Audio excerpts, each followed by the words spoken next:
Okay, day 30 ng ating daily vlog. It's 2:03 PM. Papasok na sa trabaho.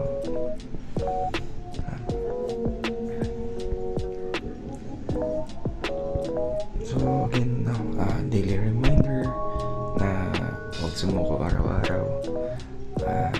Always seek for God's protection, guidance, wisdom. More than anything, more than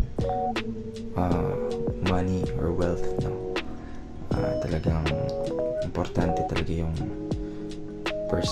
magiging character natin in the future, and then health as well. Health and character, yun talaga yung pinaka mataas talaga na priority.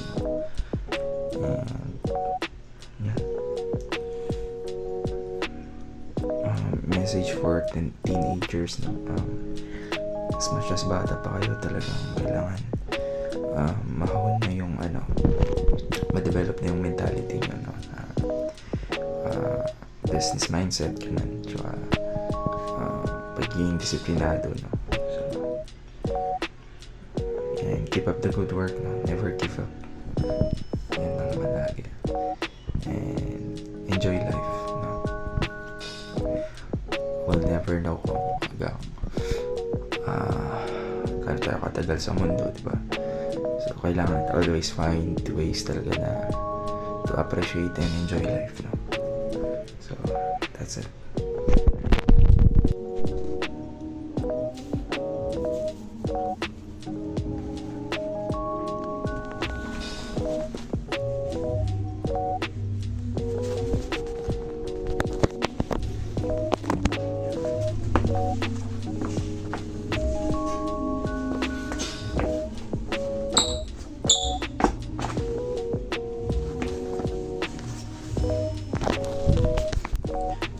Kaya papunta na akong trabaho, Ayan.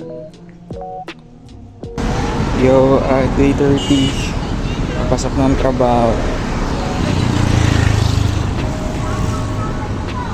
Another day, another chance para mag-grind,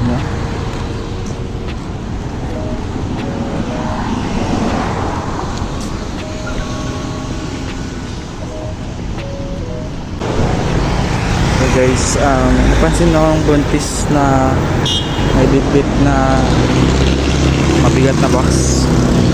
Kaya natin tulungan.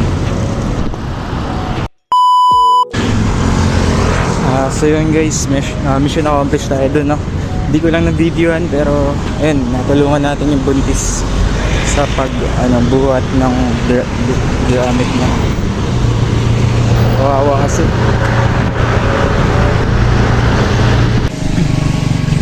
Speaking of buntis guys, talagang saludo sa lahat ng mga nanay, mga buntis na grabing sakripisyo para sa pamilya. Or basta na-realize ko yung parang struggle nung buntis kanina. Like mabigat na yung tiyan niya, tapos mabigat pa yung dinadala ng appreciation lang din sa mga nanay, diba? Syempre ako, sobrang appreciation ko kay mama, although wala na siya dito sa mundo, diba? Pero yun, number one inspiration ko talaga yun sa lahat ng bagay. Sana ginagabayan ako ni mama ngayon, sa lahat ng mga gawain ko. Sana magiging proud siya sa akin, So yun yung gagawin natin, kaya everyday iniisip ko kung paano i-improve yung buhay ko o yung takbo ng buhay ko in terms of finance, kasi okay na pasok ako araw-araw, syempre may sahod, pero iba pa rin kapag may extra pang income para magiging wealthy. talaga financially. So yun, I hope it works out.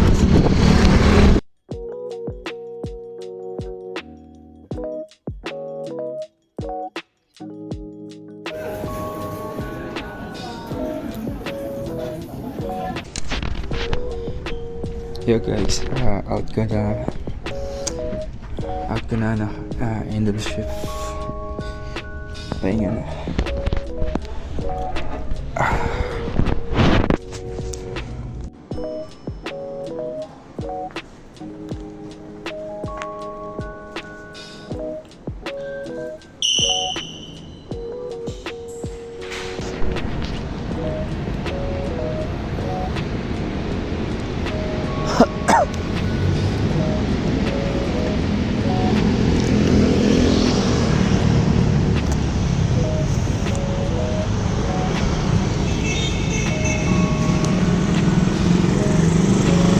So guys, it's day 30 no, at talagang maaga lang yung out no. Supposedly 4 PM to 1 AM. Yung out namin is 1 AM. Nagstay lang ako sa office until 5 AM. So 5 AM ngayon no. Yeah. So just a normal day no. Wala namang ganong ganap. At talagang work lang no.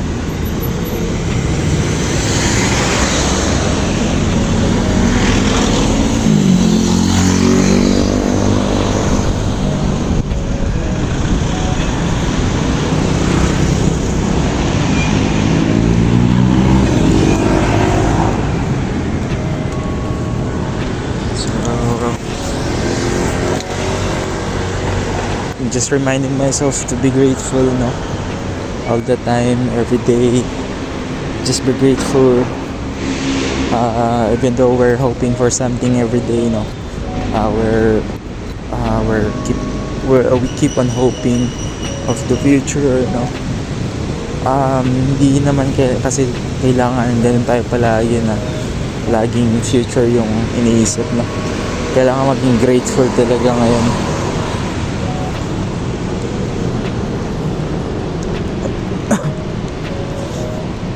Kailangan pa rin matutong maging grateful or makita yung kung ano yung meron sa atin ngayon is pagpasalamatan na lang no. But for part of it, kailangan, you know, we're hoping for a better future, but kailangan hindi sa lahat ng oras ganun tayo. Kailangan balance lang talaga, and that is our everyday challenge no? So that meron naman tayong itirang happiness or kaligayahan sa puso natin. Sometimes I feel unaccomplished no. Like for example, actually sobrang ganda na talaga ng trabaho ko. It's just that hindi ko lang minsan makita yung value nito kasi iniisip ko na undergrad ako. So yung ganung situation, iniisip ko na undergrad ako, iniisip ko agad-agad pag undergrad ako, that means parang unaccomplish ako, ganun. Tapos parang iniisip ko lagi, kahit nasa trabaho ko, iniisip ko lagi na kailangan tapusin yung school, which is hindi tama, diba? I should be grateful kasi may mga graduate student na hindi maka-apply sa trabaho ko ngayon. Hindi sila ma-hire, no? Or else they want to be hired, no? In the position that I have, no, right now. So parang hindi tama, hindi talaga tama, no? Nakakalimutan ko or hindi ko nakikita yung halaga ng position ko ngayon. That's why I should learn how to be grateful, no? Be grateful, and merong purpose kung bakit nilalagay tayo ng Ama o ng Diyos sa mga situation na naroon tayo. Okay. Ito, sa posisyon na kung saan ako, meron talagang purpose. And I should learn how to see it. So guys, inisip ko na maaga pa. Inisip ko na maaga pa. Parang ang ganda mag-walking dito sa BGC. Parang gusto ko mag-walking muna dito. Kasi maaga pa eh. Try.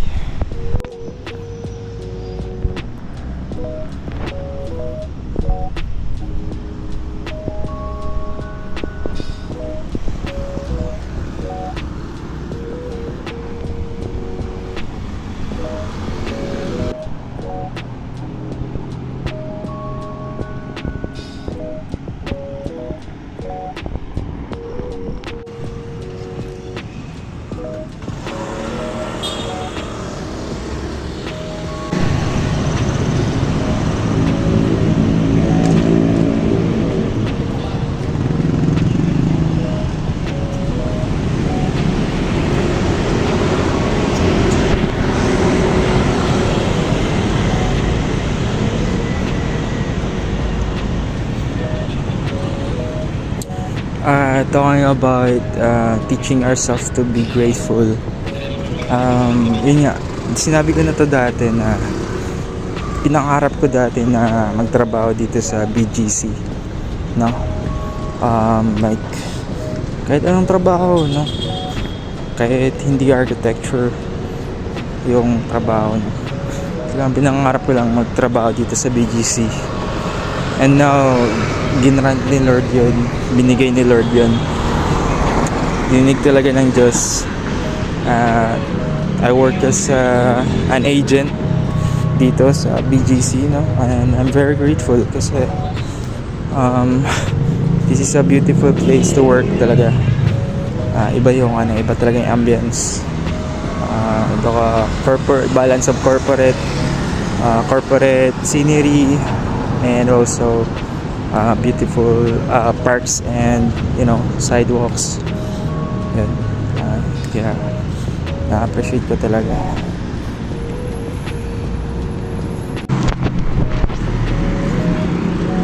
It's a really nice feeling, no?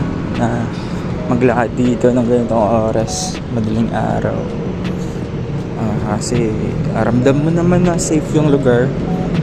Kahit saan merong security guard. Yan.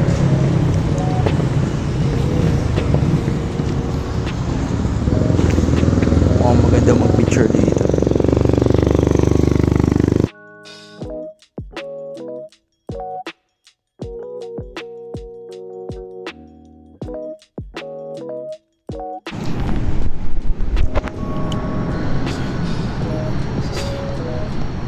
Picture lang ako dun saglit na.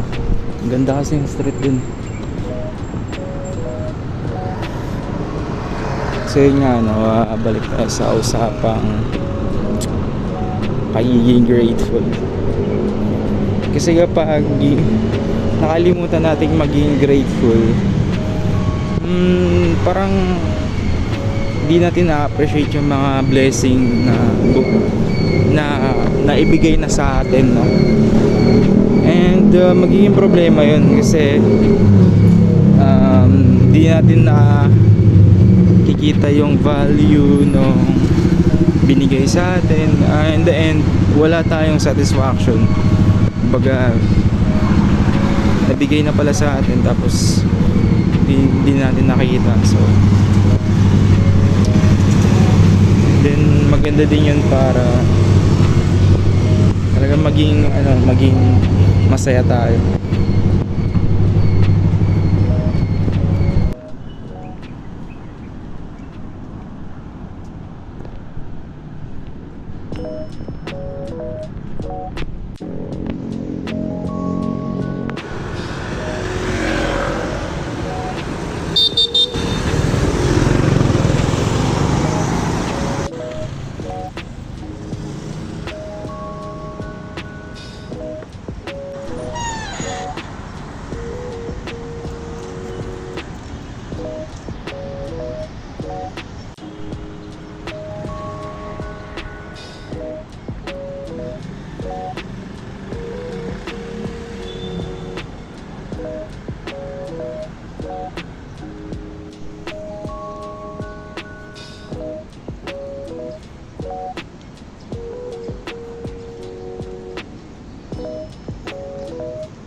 Yo guys, dito na ako sa bahay at I guess that's it for day 30. And God bless you all.